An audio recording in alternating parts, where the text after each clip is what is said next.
In 2080, significant technological advancements are changing the world forever. For example, transhumanism is now mainstream. For the first time in history, some humans are becoming more robotic than biological. The average person now has access to a wide variety of biotechnology implants and personal medical devices. These include fully artificial organs that never fail, bionic eyes and ears that provide Superman-like senses, nanoscale brain interfaces to augment a user's intelligence, synthetic blood and bodily fluids that can filter deadly toxins and provide hours worth of oxygen in a single breath.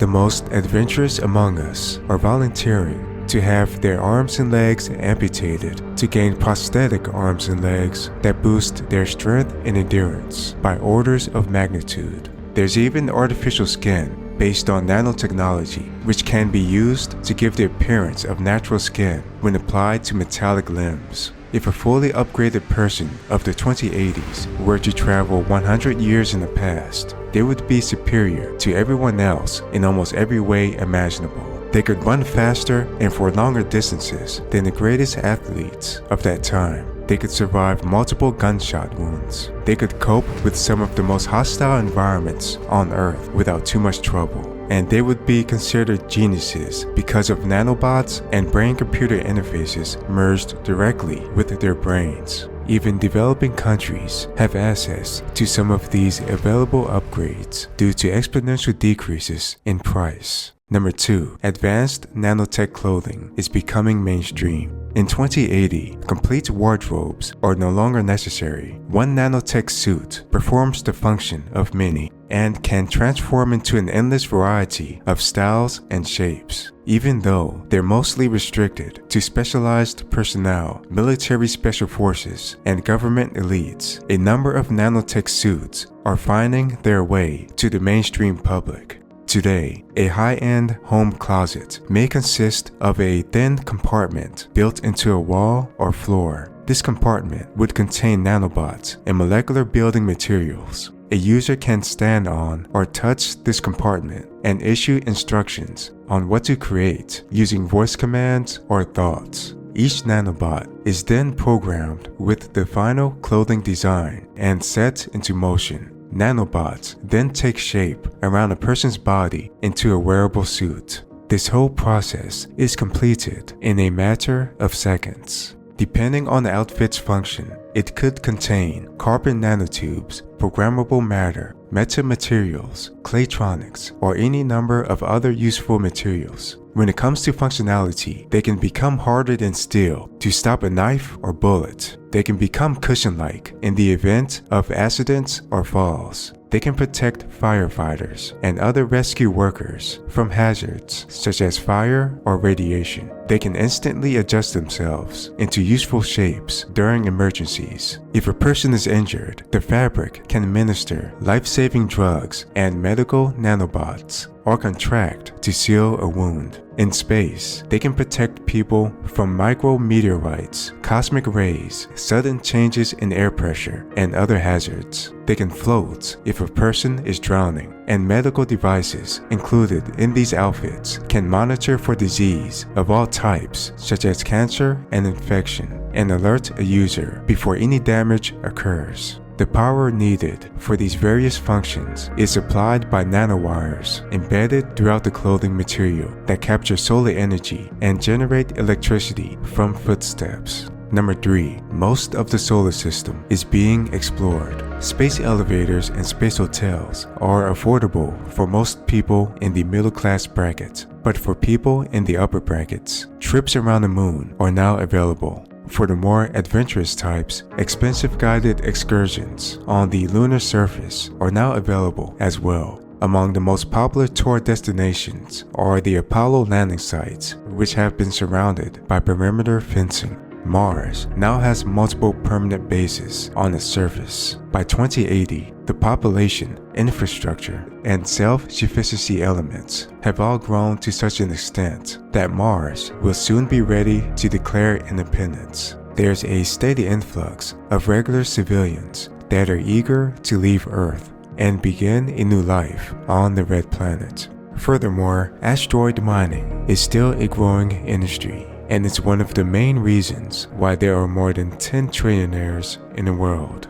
Mining operations primarily take place in the asteroid belt between Mars and Jupiter, but these operations also extend as far as the large group of asteroids that share Jupiter's orbital path around the Sun. The operations are almost entirely automated and overseen by powerful artificial intelligences. Throughout the inner solar system, between Earth and Jupiter, a network of refueling stations now provide a ready source of propellant. This propellant is made from separating water into hydrogen and oxygen.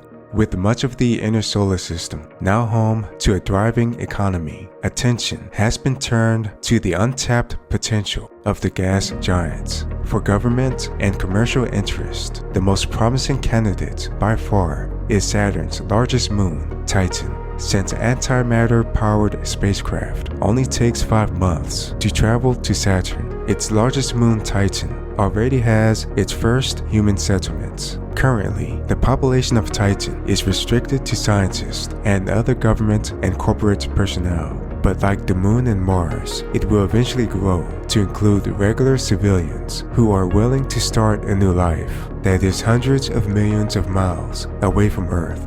During the 2100s, it will become a major hub for science, research, commerce, and tourism in the outer solar system. Number 4. Viruses are being simulated at the quantum level. Thanks to advances in lattice quantum chromodynamics, the vast majority of viruses have now been accurately modeled and simulated down to the quantum level. This provides what is essentially a complete picture of these tiny organisms, which average 20 to 300 nanometers in size. This complete understanding of viruses could pave the way to absolute immunity against those viruses. As this area of science continues to advance, perfect simulations of larger organisms and objects will become possible, which will provide new insights about the nature of matter. For example, when we can simulate a human body, that will enable us to create synthetic human bodies with identical or improved functionality. Number 5. Picotechnology is becoming practical. Technology on the scale of trillionths of a meter is becoming possible now. Picotechnology is orders of magnitude smaller than nanotechnology of earlier decades. Among other applications, it allows the structure and properties of individual atoms to be altered via manipulation of energy states within electrons. This can produce metastable states with highly unusual properties. This will help humans create new and exotic forms of matter, such as material that is harder and lighter weight than carbon nanotubes. It will also allow humans to create perfect scans of human brains with subatomic detail. With this information, we may be able to create synthetic brains that process information thousands or even millions of times faster than biological brains. Number 6. A tunnel connecting the United States and Europe is being built. This tunnel is among the largest and most ambitious engineering projects ever undertaken. It's being built with the help of advanced automation and robots controlled by powerful AIs. With hyperfast magnetic levitation up to 4,000 miles per hour, passengers using this tunnel can be delivered from the United States to Europe in under 1 hour. Carbon nanotubes, along with powerful geosensing devices, have been paramount in the structure's design. Carbon nanotubes can self-adjust in the event of undersea earthquakes. Also noteworthy is that the train cars operate in a complete vacuum. This eliminates air friction, allowing hypersonic speeds to be reached. The cost of this project is in the range of 88 to 175 billion. Number 7. Virtually all of the world's electricity is now carbon-free. By 2060, both coal and oil had been virtually eliminated. Practically every new building in the world utilized solar power in some way. By the late 2070s, even the poorest nations achieved zero carbon electricity. After more than a century of research, solar cells are nearing their theoretical limit for efficiency. Nanotechnology has largely perfected their internal structures. The latest generation of solar panels are not only cheaper and more affordable than ever, they can also access a wider range of the electromagnetic spectrum beyond visible light into the infrared. Solar panels are also more sturdy and longer lasting than ever, and can be configured to alter their appearance and easily blend into existing buildings. And after achieving commercial viability in the 2040s, huge clusters of solar-powered satellites now orbit the Earth and provide 100% coverage to wherever electricity is needed. Additionally, offshore wind turbine projects have continued to expand in recent decades and will soon be powerful enough to change the air currents of Earth. Hydroelectricity, which involves generating electricity from flowing water, has declined in terms of its overall share of the world's electricity. However, it remains a significant source of power, helped by new developments in wave, tidal, and ocean thermal energy. Meanwhile, nuclear fusion has moved from the laboratory into commercial uses in a number of countries, although it remains at a low percentage of global electricity for now. This is partly because of the high capital investment costs associated with it. However, it will likely have greater usage in the 2100s as the technology decreases in size and is increasingly used for space-based applications. Thanks for watching. Make sure to watch this next video about future technologies in the year 2090.